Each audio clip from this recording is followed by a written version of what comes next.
Hey, Todd. Hey, hey, Alexis. Perfect. I can hear you. Excellent. Okay.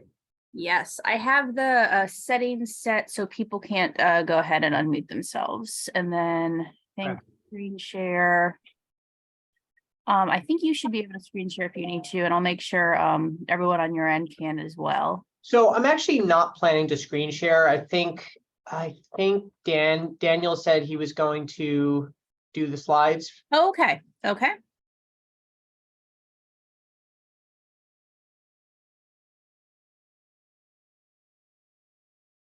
Great. And then I'm keeping my eye on the waiting room, and I will let the behind the scenes folks in as they join. Awesome. I'm just going to go off camera, do a couple things before we start. So Sounds good. great. Thank you.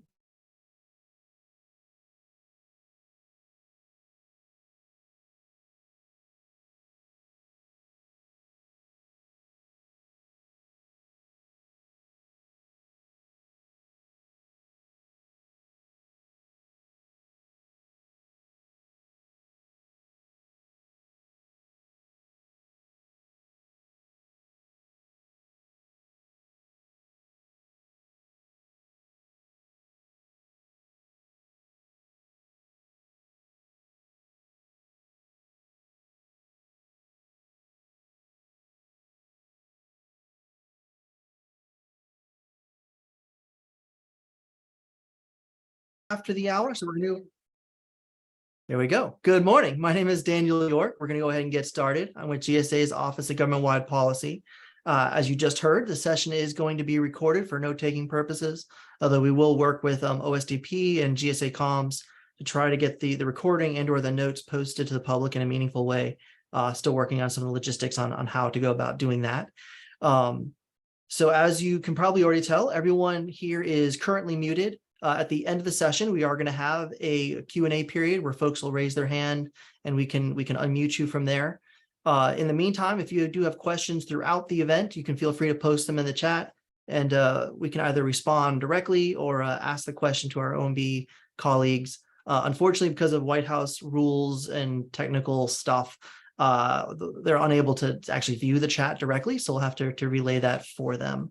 We're also going to be having transcripts at the bottom of the page so that folks that want to read what's going on will have that available to them. So with that, I'm going to turn it over to Dominic Beamer with OMB, Office of Science Technology Policy. Dominic, take it away, sir. Thank you, Dan. Hi, everyone, and welcome. Thank you for attending today's session and for your continued support of our Open Government Initiative. As Dan mentioned, I'm Dom Beamer. I'm a White House Leadership Development Fellow in the Office of Science and Technology Policy, or OSTP. OSTP works to harness the power of science, technology, and innovation to achieve America's greatest aspirations and tackle our biggest challenges. This work plays an important role in President Biden's mandate for the federal government to design and deliver services with a focus on the actual experience of the people meant to receive these services. And we should deliver these services more equitably and effectively, especially for those who have been historically underrepresented.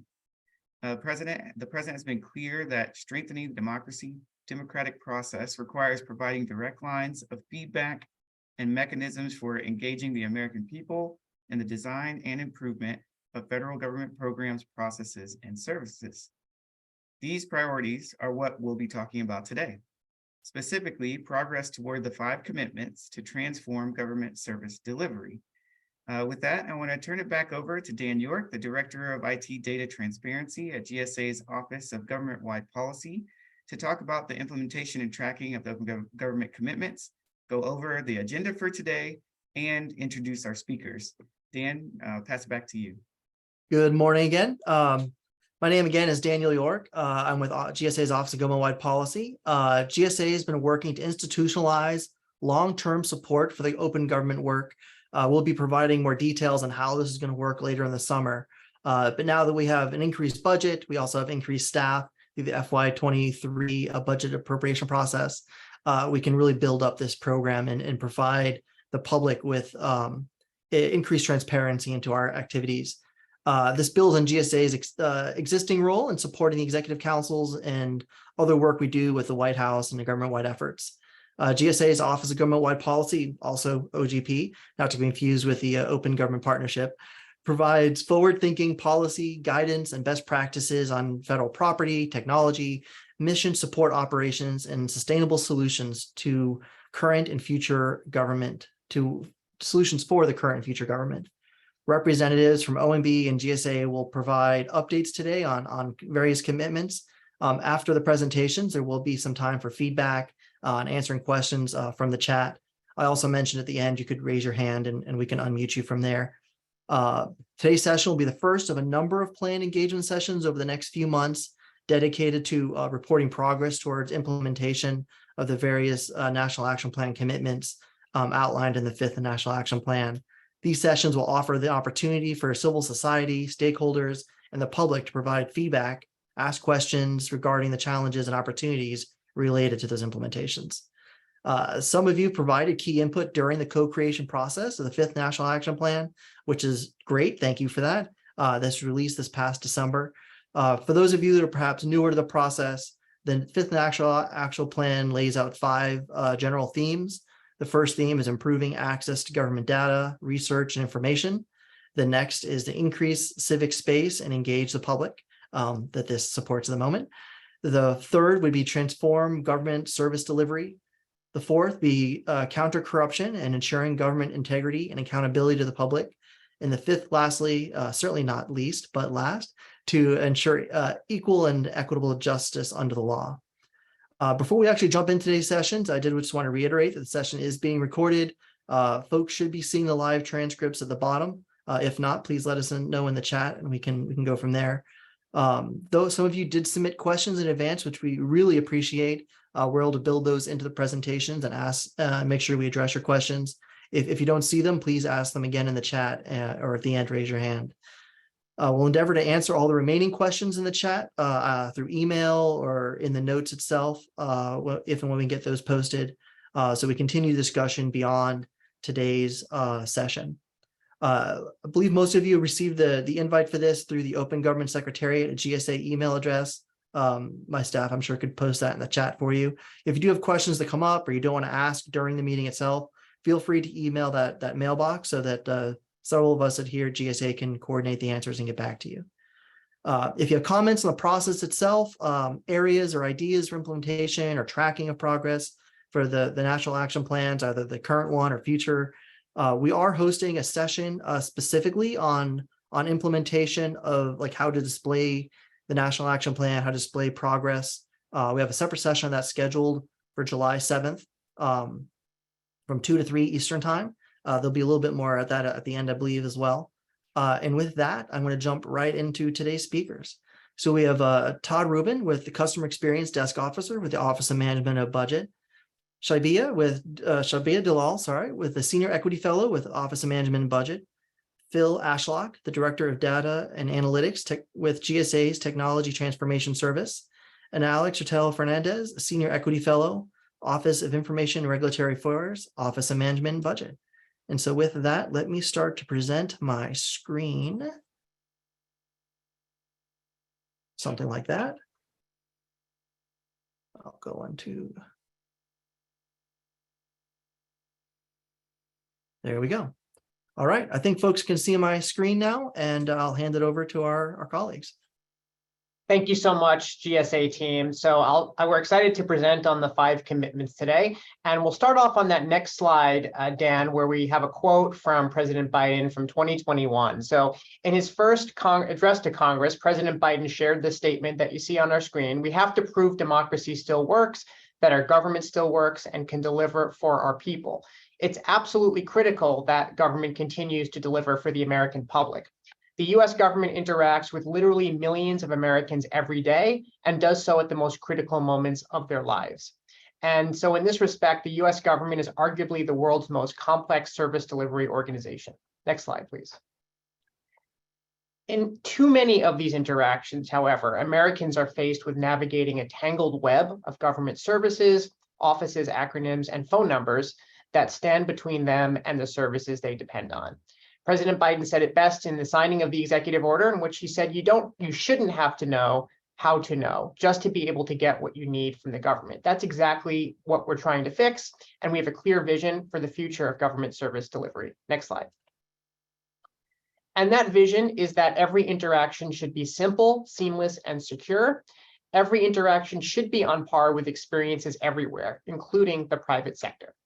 And on this next slide, we're going to talk about some of the history that this customer experience initiative builds on. So Dan, if you could take us to the next slide, where we look at building on previous efforts from previous administrations. And this is also in response to a question we received in advance.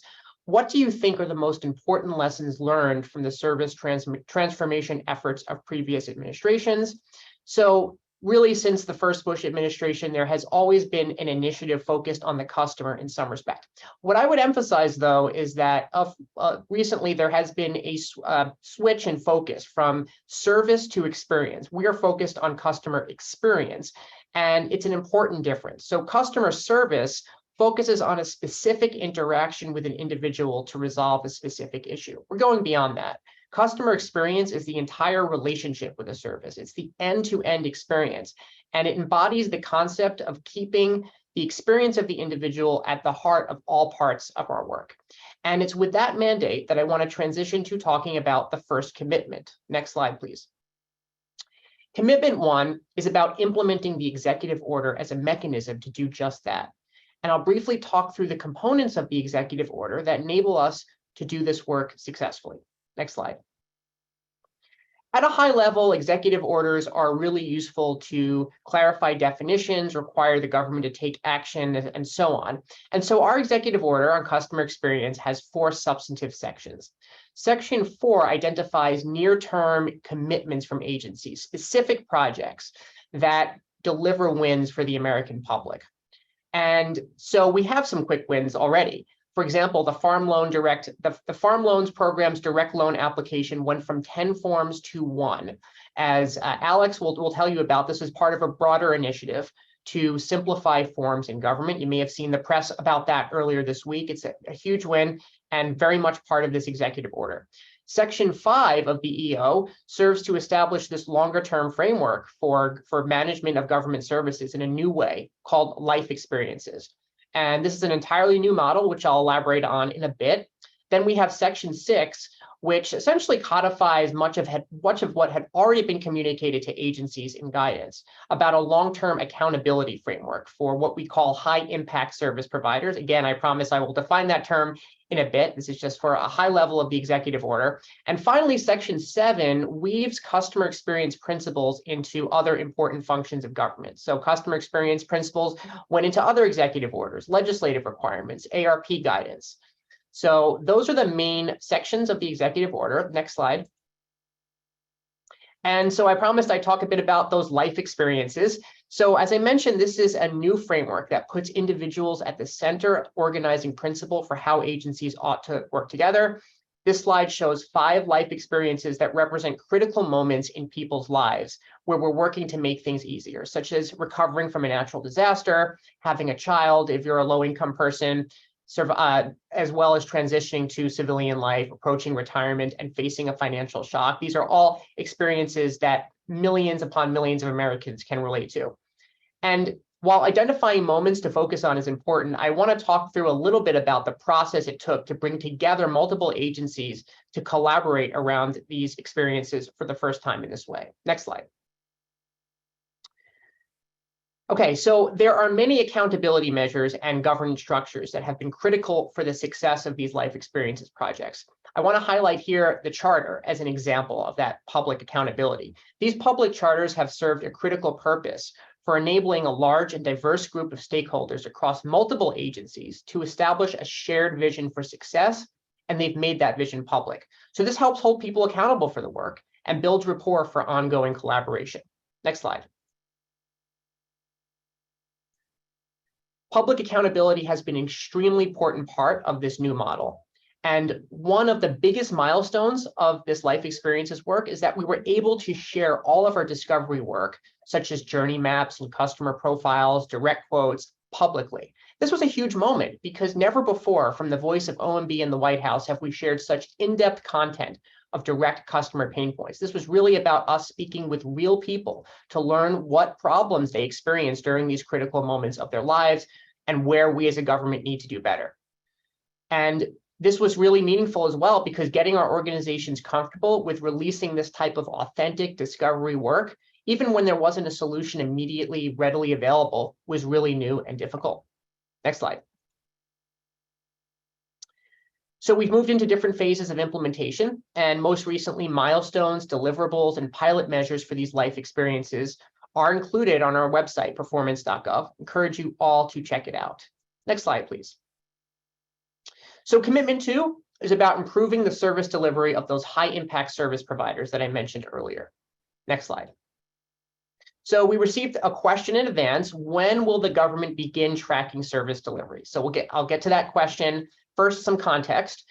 We have a list of what we call 35 high-impact service providers. So these are the agencies and sub-agencies that serve either the greatest number of people or have outsized importance to particular populations. So we came up with this list of 35. That is where we're focusing our efforts.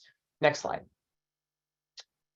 And just as an example of what a high-impact service provider, the Social Security Administration, the VA, IRS, the ones, again, that you think of as being the most important ones on from a service delivery perspective.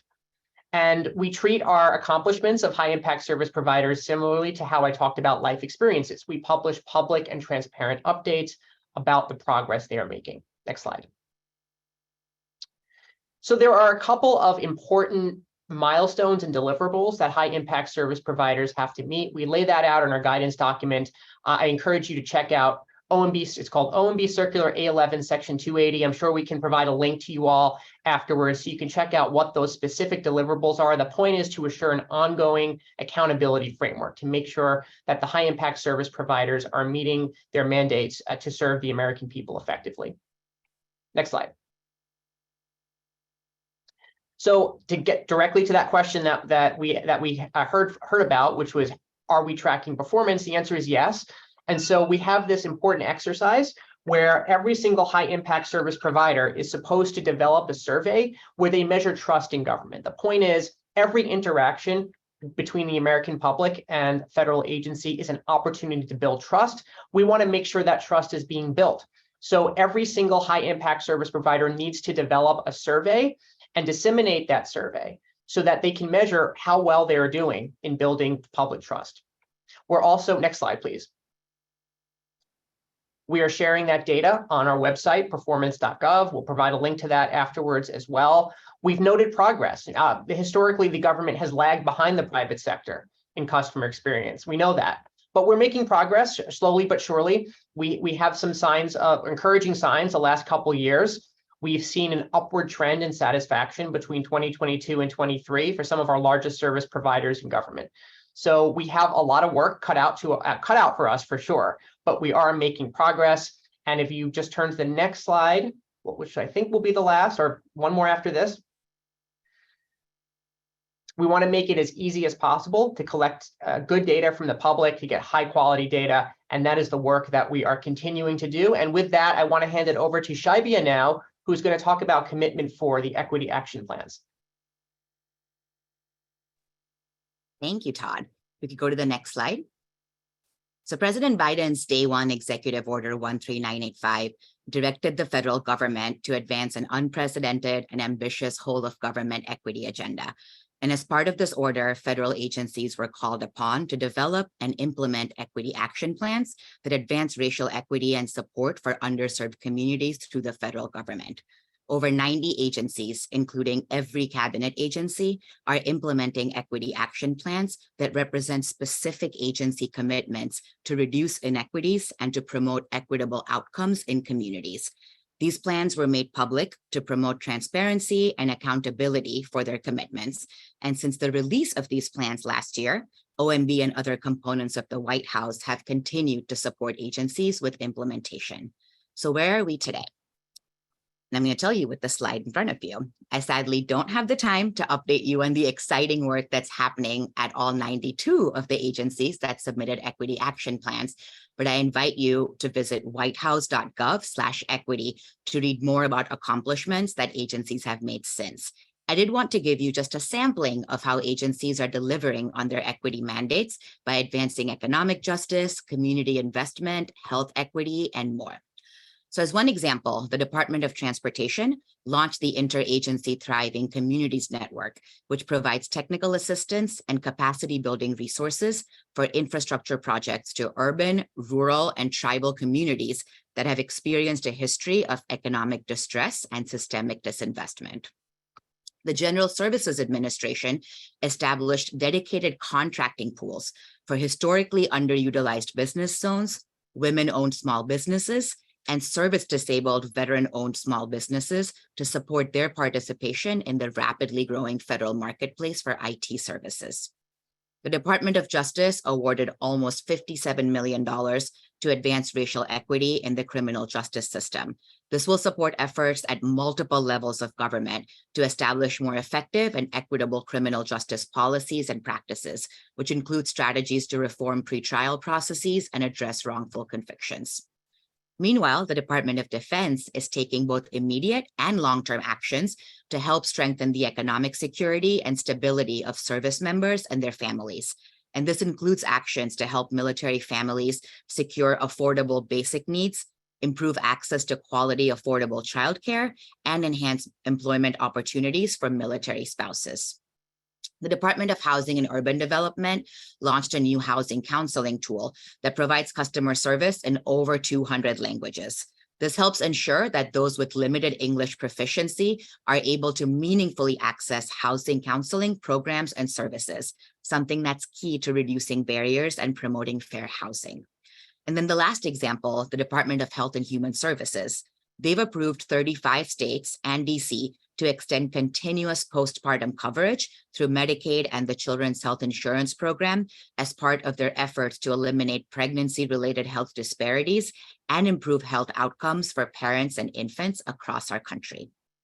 Next slide.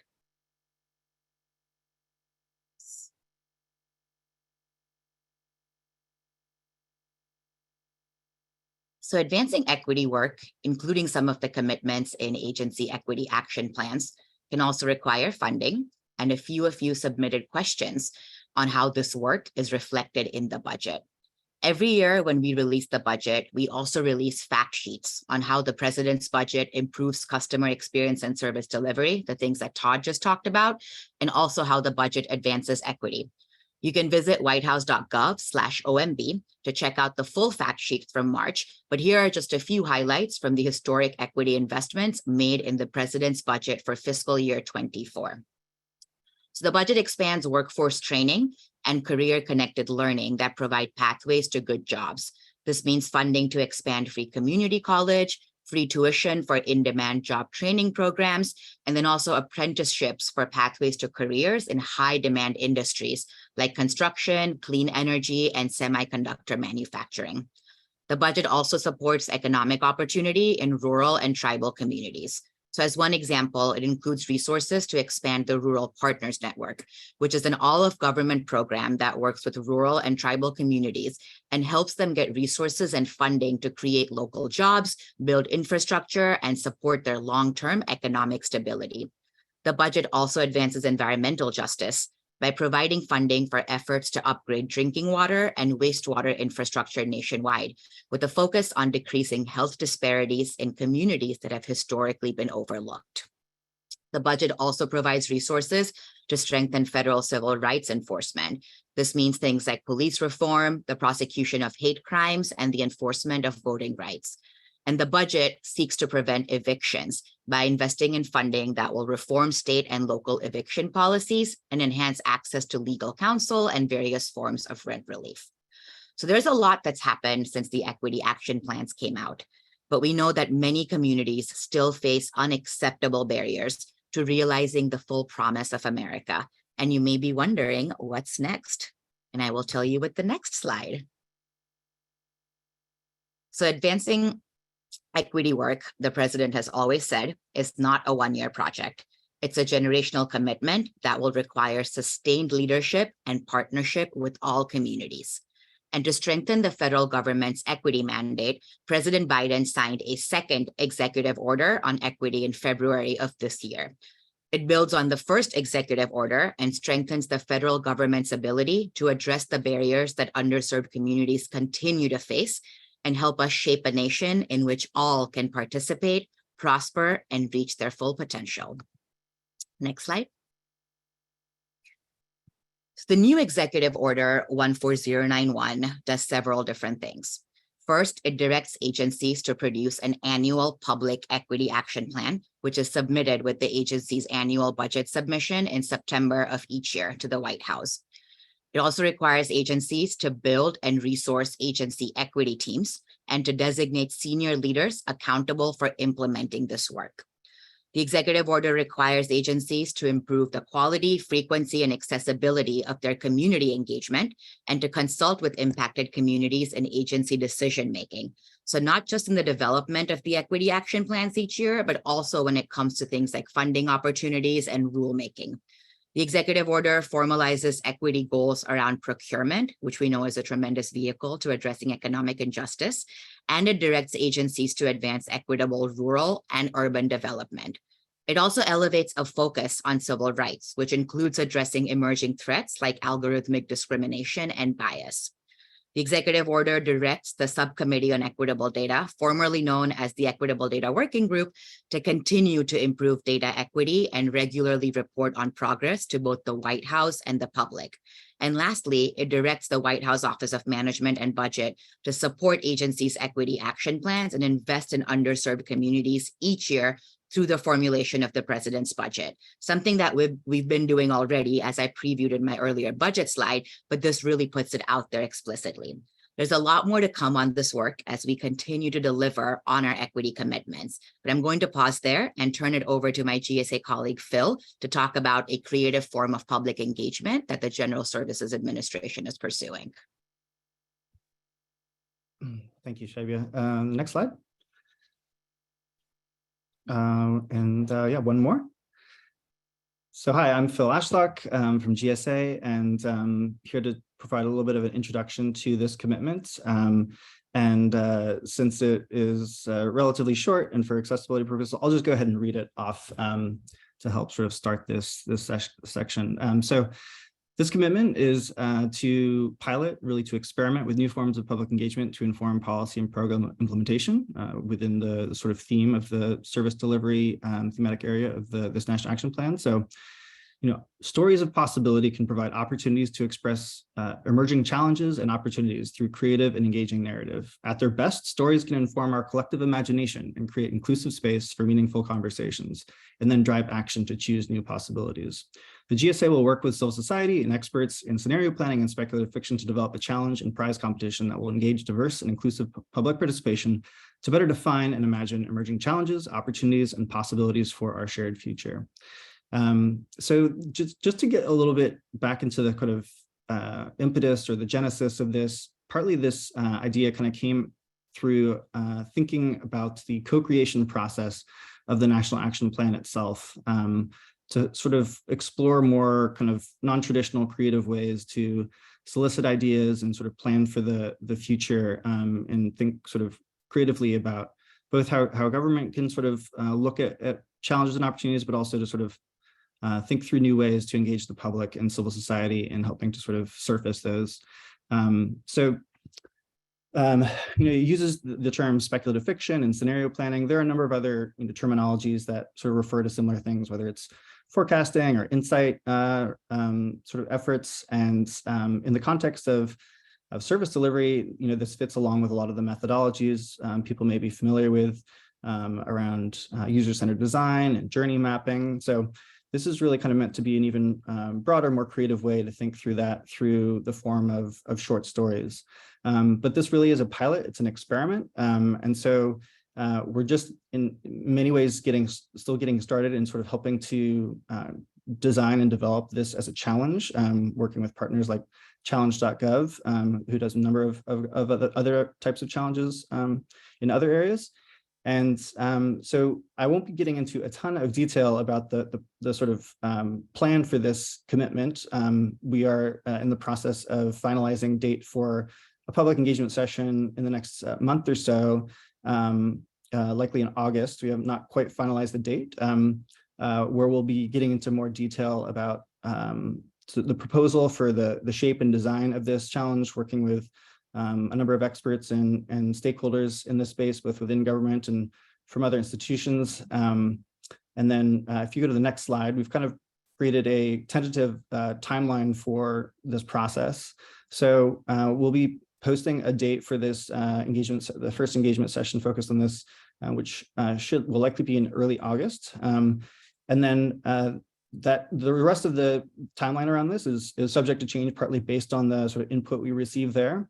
But the intent would be to have a series of iterative phases to develop, to help sort of engage the public around developing prompts and sort of potential framing parameters for vignettes to design and develop narratives around scenarios that may take place 5 to 10 to perhaps even 50 years in the future, depending on how we want to frame this with all the sort of stakeholders. And there will likely be a combination of more open-ended and kind of focused prompts, and there's also, I think, the hope that we could align the timeline to work within a school year and sort of involve a number of sort of broader participation in institutions that way. There are a number of institutions that, particularly in universities, that have full programs around this. So the Arizona State University Center for Science and the Imagination is one that folks may be familiar with, who's also done projects like this with parts of government. And so we're also looking to kind of identify and engage a broader swath of partner institutions to be involved with this effort. So if you'd like to follow along on the sort of development of this project and be notified when we have this first engagement session, you can enter your information on the form that we have for this commitment on the Open Government website, and we'll drop a link to that in the chat. And we're looking forward to having more folks involved and hearing your questions and comments around this effort moving forward. So I think that's all that I have to share for now, and look forward to working with everyone. I think with that, we can go on to the next presenter.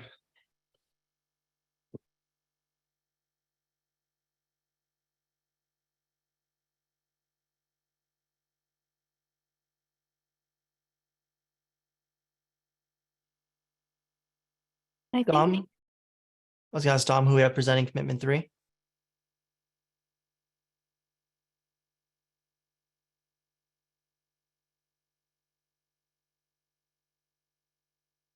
Dan, one moment.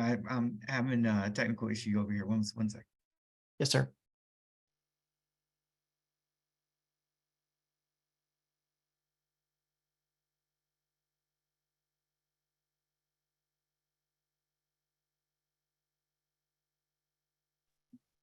I believe it was Alex Hurdle Fernandez. I know he's on another presentation. One sec. I'll see if we can get him over.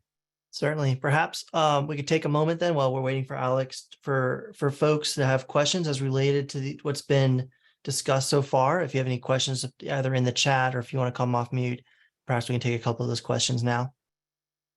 Again, just to make sure we're focused on the content for these commitments, not necessarily commitments in future public engagement sessions.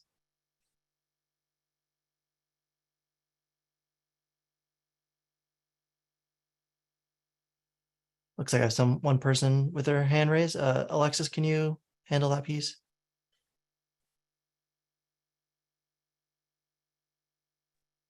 Hi, old and new friends. My name is Noel Hidalgo. I work primarily in New York City.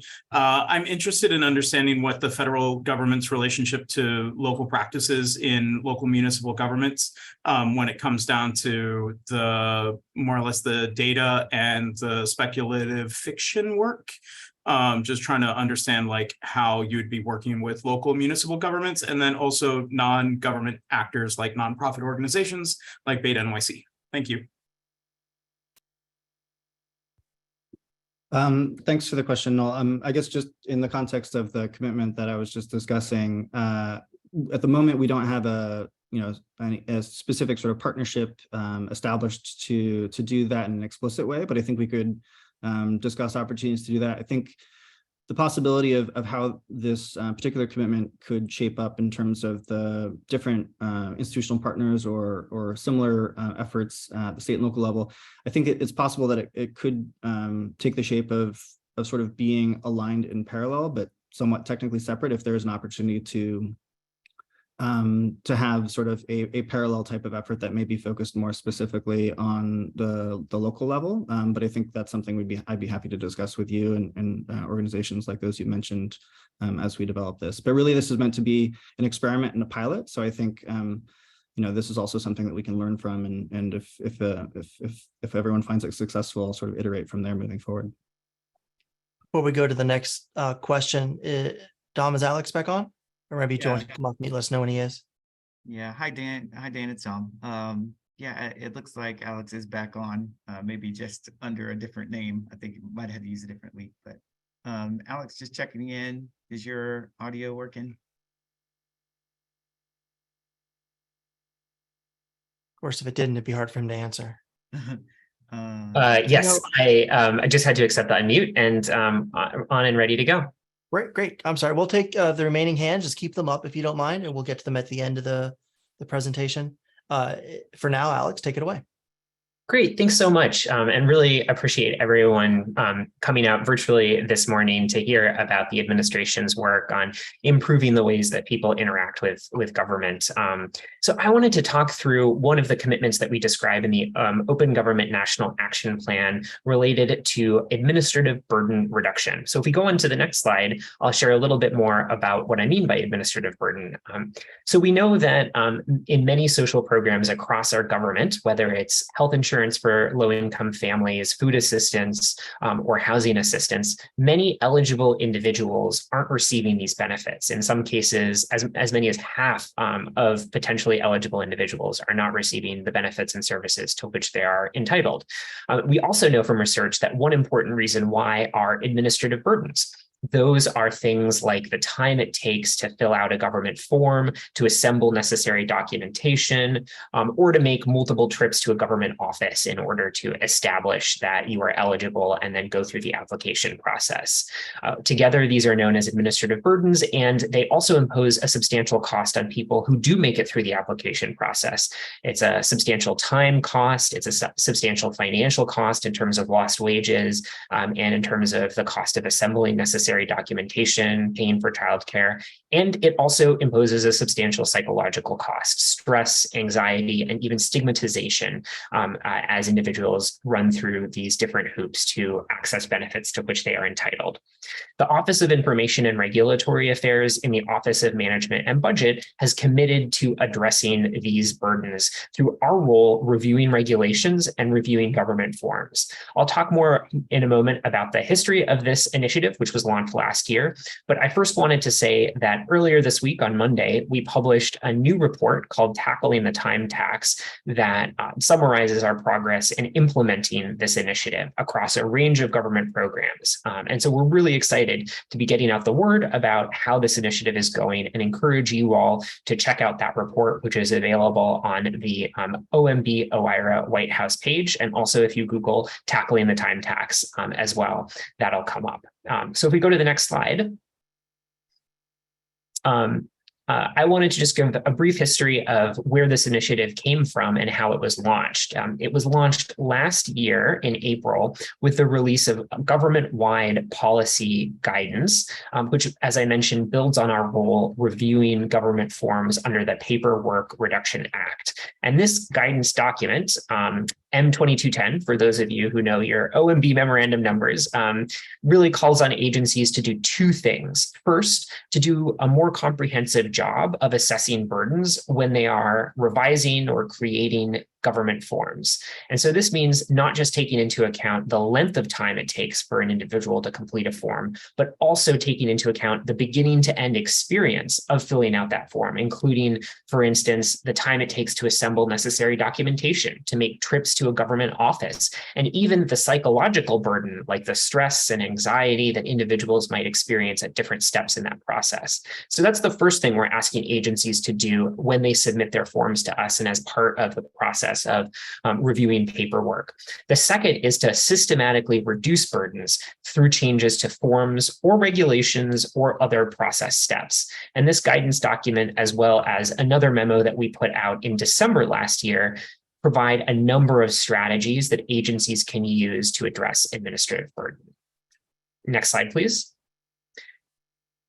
I wanted to provide a brief progress update that's also covered in the report that I mentioned about what we've been doing since the publication of this guidance document and since the publication of the Open Government National Action Plan.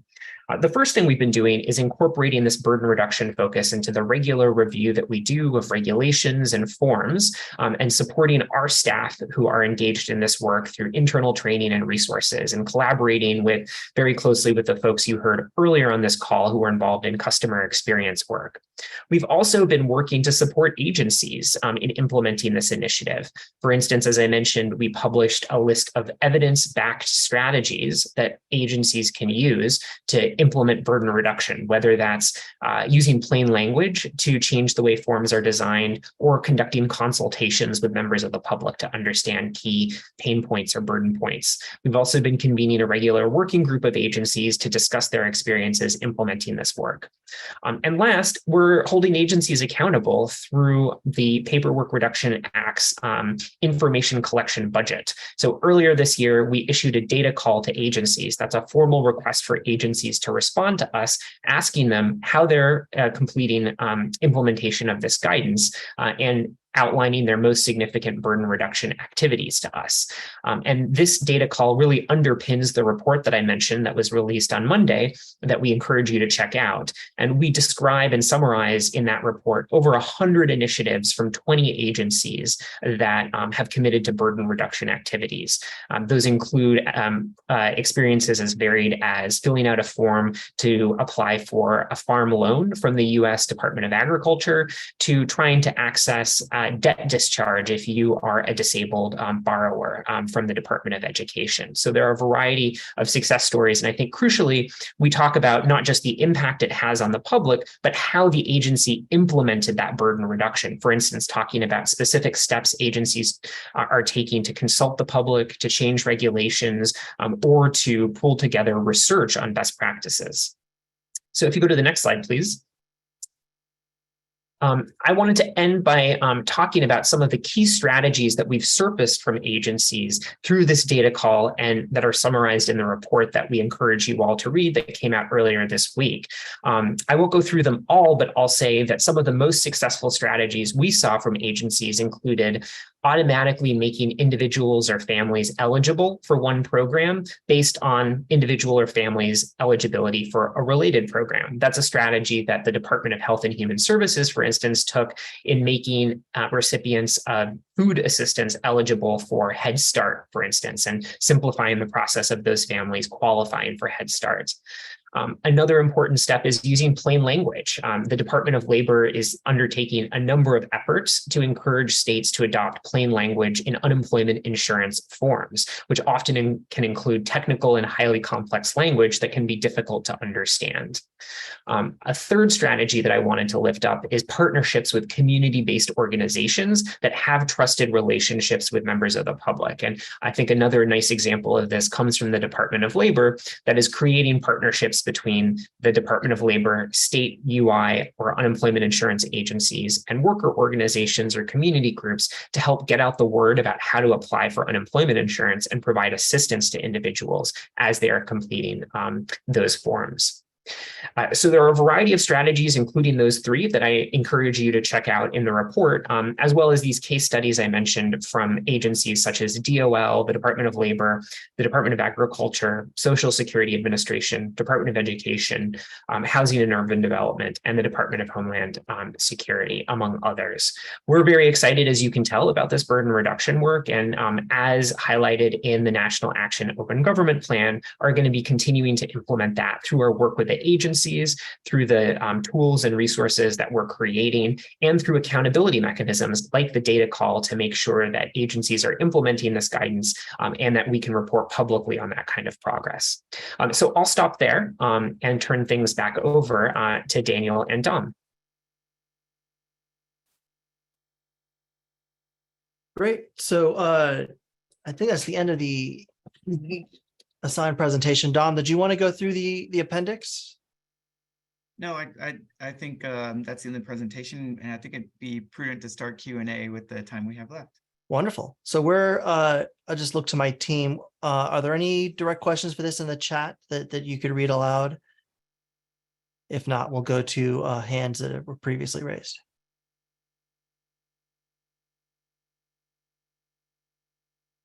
All right, barring none. I think was Stephen next or Alex? I'm afraid I had my screen up, so it's hard for me to see. Oh, we had Stephen next. So Wonderful. Stephen, I'm going to go ahead and ask you to unmute. Yes, this is Steve Buckley. Thank you for today's session. I'm the one who sent in the suggestion to learn about lessons learned from previous previous administration's attempts to improve the quality of government services and so forth and so on. And because a lot of the times everybody starts a new one and they go, well, those didn't work, so there's nothing to learn from how they screwed up or how they dropped the ball or how they didn't optimize their efforts, and why trust in government is continuing to trend in the wrong direction. So anyway, but the main thing I would suggest is that having spent 25 years in DC, and I worked at 5 different federal agencies and was involved in public involvement and so forth, is that one lesson I learned was that somebody said, well, no matter how many smart people you get in the room at the meeting, there's always more knowledge outside. So I would suggest, that I would suggest is that the customer service interior inside group, the community you have, it's all bureaucrats. And maybe some friends that you've tapped on the shoulder and invited, but it should be more open. Occasionally that group, whoever those people are, that should be open. And to me, it's kind of ironic. It's like, oh yeah, so we're very open to how people are thinking, except in our little cloistered community. So that needs to be opened up, because there are many people like myself who've gone through these previous things that want to make sure, don't forget this part, because that's how, and the idea. And just one example, the high impact service providers, when you do that and you don't have anything less than that, then that's not whole of government. You're cherry picking, siloing things, so that's the idea, that we start out with the good stuff and the cars being manufactured on the factory floor, but it doesn't the quality approach doesn't apply to the rest of the organization. That's a major blind spot. Thank you. Thank you for that, Stephen. I think Alex was next, and if others have questions, if you go ahead and lower your hand, Stephen, unless you had a second question. Alex next, and if folks do have additional questions, please feel free to put them in the chat or to, like I said, raise your hand. Go ahead, sir. Thank you for hosting this meeting. I was hoping we'd be talking with you in June, but it's great that we're talking with you now. I'm wondering about the status of the police misconduct database. There was an order that President Biden put out to the Department of Justice that was supposed to be stood up by January. A lot of people in civil society are wondering about that. Also wondering when we're going to see the White House start leading on its own open government plan from OSTP to OMB. There are agencies across the U.S. government that are still following through on President Obama's executive order on open government, as opposed to the one on equity we heard about earlier. Are we going to see more updates across the board on open government? As wonderful as these efforts are on service delivery, on equity, they're not always related to transparency and accountability, which is what open government is fundamentally about. Will we see the administration, in terms of the White House and leadership there, be giving all of your work excellent cover and amplifying it through this really action in the power of our example in ways that restores the leadership of the United States and supports the efforts of people at USAID, DRL, the rest of the agencies, which are trying to use open government as an important part of our work building and supporting democracy around the world. Are we going to see that top-down leadership soon?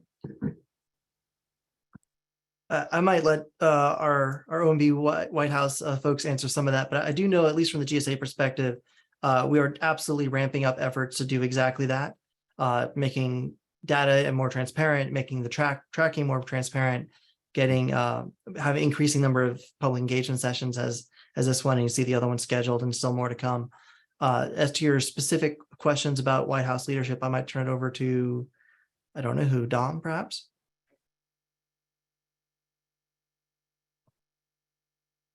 Yeah, actually, I think Alex might have a thought, and I can add on to that thought. I just need to maybe unmute Alex. Yes. Okay. I have found my voice.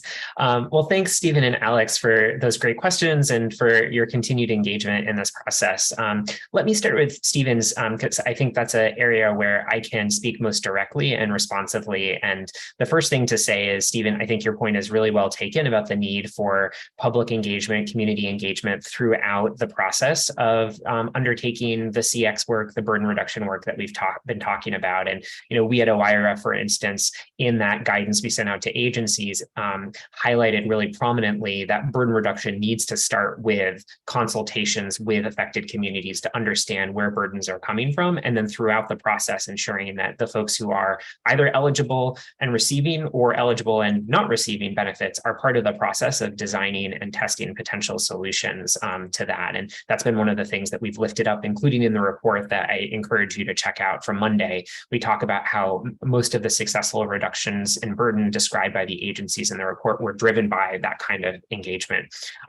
The last thing to say on this point is I would encourage you to come to the listening session next week on the 20th, where OIRA and OMB will be talking about broader strategies to foster more engagement, including in the regulatory process, where we also have a NAP commitment related to tools and guidance to agencies. So more to come on that next week. I also wanted to pause to see if Todd had more on the engagement front related to the CX work stream, as I know that's a big part of how they've been approaching it as well. Thank you, Alex. Absolutely do have more to say on that. So Stephen, point certainly well taken about involving more than federal employees in the design of services and an input on our work. That's been a critical part of what we've done, actually. So you probably can't read the sign behind me as it's reversed on the video, but this is an example, and as part of our life experiences work, of how we as OMB staff actually spoke with real people. In this case, the Life Experience Project was having a child as a low-income person, and there are quotations that we got as part of this work, like, I was depleted in funds and I'm losing my mind. Like, I can't buy diapers. I can't buy any formula. Or when one woman was describing a benefits form she was trying to fill out, I think it was for WIC, not all the questions were clear enough. You can make mistakes and they don't tell you there's a mistake in your form. Please correct this question. Or if you have questions, please contact us. You don't get that until the application is in process. This is input from real people outside of Washington, D.C., outside of the high impact service provider community. So we take that really seriously. And also, I think this relates to your other question about how this work duplicates perhaps work from previous administrations, or how we might learn from previous administrations. That is probably one of the central lessons we've learned, is that these previous efforts have not been so focused directly on putting the person at the center of the process. And that's what we've learned. And that's what we're doing now. So outside input, absolutely critical to all aspects of our work.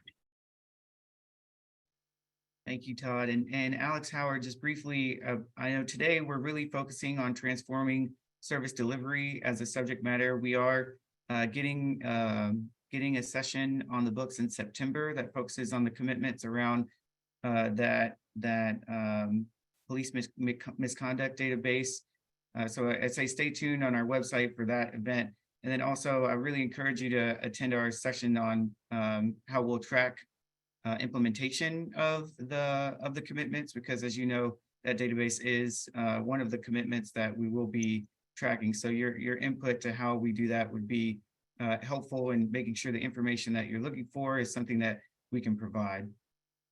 So with that, I know we have just a few minutes left. Dan, I'm going to give it back to you to manage the Q&A. Great. We had a couple in the chat about the commitment database, some FOIA questions as well. Let's see, maybe we'll take one more from the phone with the remaining 4 minutes. Susan, as soon as we get. Hi there, Susan Harley with Public Citizen. I apologize, I was called away from my desk for something urgent. So you may have covered this, but I was curious as to whether as part of your highlighting of high impact service provider Treasury / the IRS, you all are lifting up the program that we're very, very excited about starting in 2024 regarding the free direct file program. It seems to me that providing this online tool for tax filers will be quite a game changer. And so we're excited to elevate that with our membership and the broader public. So just curious to know, and apologies again if you did cover it on this call, how we can help to elevate that as a plank of this very important project of the government.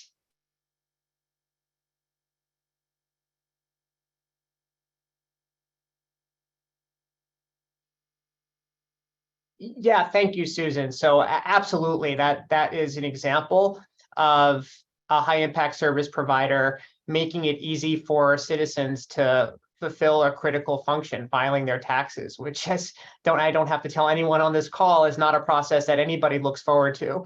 And I think that is an example of a potentially huge win. Of course, we need to look at the results, and as with everything we do, put people at the center of it, test it with people after it's launched, continue to refine it to make sure it really is working for everybody. But that's the kind of initiative that deserves to be in the spotlight and is sort of change at scale that we really like to see from all of the high impact service providers, really, and across government. So thank you for mentioning that. Great. So just to answer one of the questions in the chat myself. So yes, our hope is to be able to post to work with OSTP and GSA Office of Strategic Communications to post both the recording of this video as well as the transcript and or meeting notes and or other useful tidbits links to YouTube or to open.usa to go. We got to figure out how best to do that still. But with that said, in a minute remaining, Don, did you want to close us out? Yeah, I just want to reiterate what we said at the top of the hour. We really appreciate everyone's interactions with the Open Government Initiative. I know many of you helped us craft the National Action Plan, and I think, as Dan mentioned, we have this opportunity to really mature our process through the Open Government Secretariat through GSA. And so I'm looking forward to many interactions with you. I think many of you have seen our updated schedule. We have a number of ways to interact with our process for reporting and to report out also progress on the different commitments in that fifth National Action Plan. So hoping to see your faces more often in the coming weeks. And again, just want to thank you all for your time.